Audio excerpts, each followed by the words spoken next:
Thank you very much. My name is Zied Frikha, and I am a Tunisian fellow in the University Hospital in Montreal.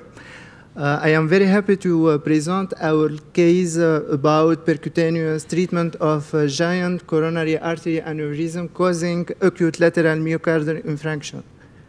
So I have no conflict of interest in this work. Our case is about a 74-year-old Caucasian man with risk factors for coronary artery disease, diabetes mellitus type 2, and dyslipidemia and hypertension. This patient was presented with lateral STEMI, and in the EKG, it show atrial fibrillation, ST elevation, and key waves in the high lateral leads. So we performed angiography. The right coronary angiography showed an ectasia in the proximal right coronary artery without significant stenosis.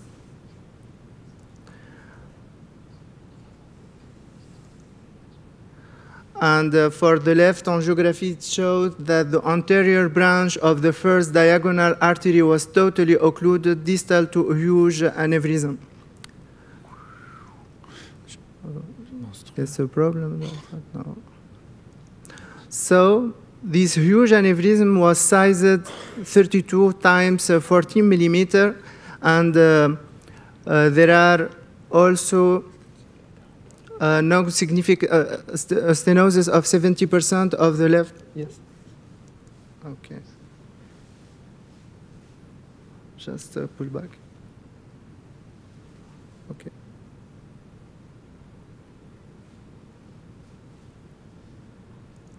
So there are a stenosis of 70% with TME3 flow in the left circumflex artery, and the LED was free of stenosis.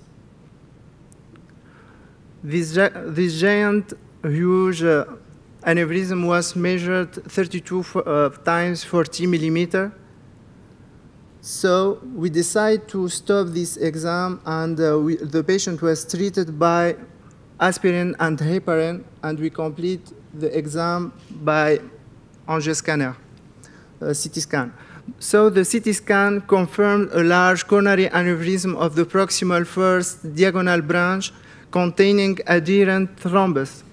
So you can see it with the red arrows.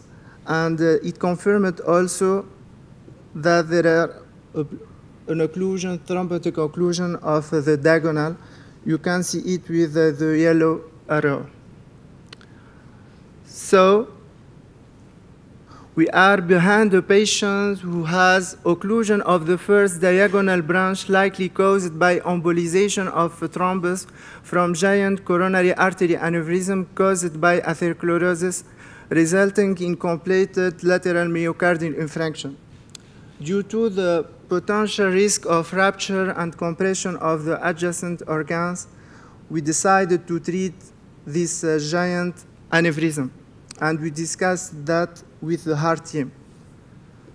So the surgeons, the cardiac surgeon says that the access of the cola to adequately gate the vessel is very difficult.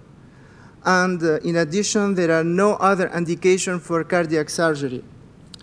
Also, the patient preference was he preferred percutaneous intervention. So we decided to treat this giant aneurysm with percutaneous treatment of this giant coronary aneurysm.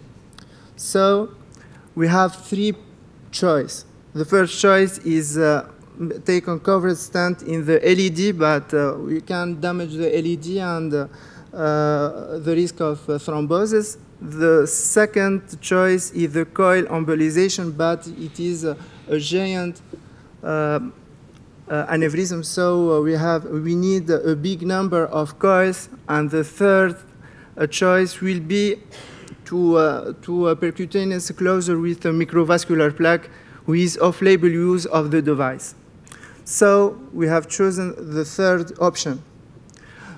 The MVP is the PTFE covered Nitolone design, with indicated in peripheral vasculature, he delivered by 0.021 inch, and he's very safe. He's really, fully reshootable after complete or partial deployment. But we have a challenge technical consideration. In fact, the distance between the ostium of the diagonal and the aneurysm is only 5 millimeters. So the neck of the aneurysm is only 5 millimeters, and the length of this microvascular plaque is 15 millimeters. So there are a risk of watermelon seeding and the migration of this plaque in the aneurysm. So we have the idea to increase the length of the aneurysm neck with a stent. So with this stent, we will able to avoid this migration of the microvascular plaque into the aneurysm. So we performed a stenting of the proximal diagonal branch with bare metal stent, 2.5, 15 millimeter with post-dilation with a non-compliant balloon, 3 out 12 millimeter. So you have the dilation, and after that, the post-dilation. After that,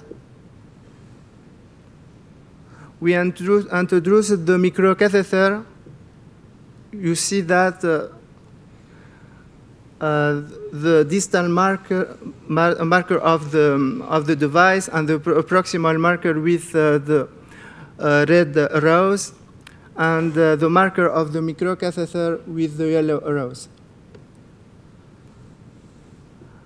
So if we have, we deliver the 3 millimeter MVT microvascular plaque with throughout the microcatheter, and if you are happy of this position, you can deliberate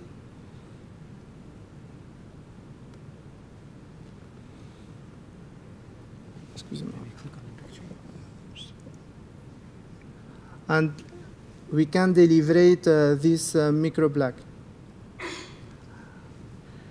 So we can see the final result with minimal antegrade flow in the artery. I don't know why you have this problem. So this one is the final result with the closure with microvascular plaque MVP. So the patients, the intra-hospital evaluation was therefore eventful. The patient was discharged with ejection fraction 60% and with CT scan in 3 months with an ischemic stress to evaluate the stenosis of the circumflex artery in 6 months. In conclusion, so percutaneous closure of a giant coronary aneurysm can be successfully performed using the MVP microvascular plaque. Increasing length of aneurysm neck by implanting a coronary stent can be considered to ensure proper anchoring of the device and avoid embolization. Thank you very much.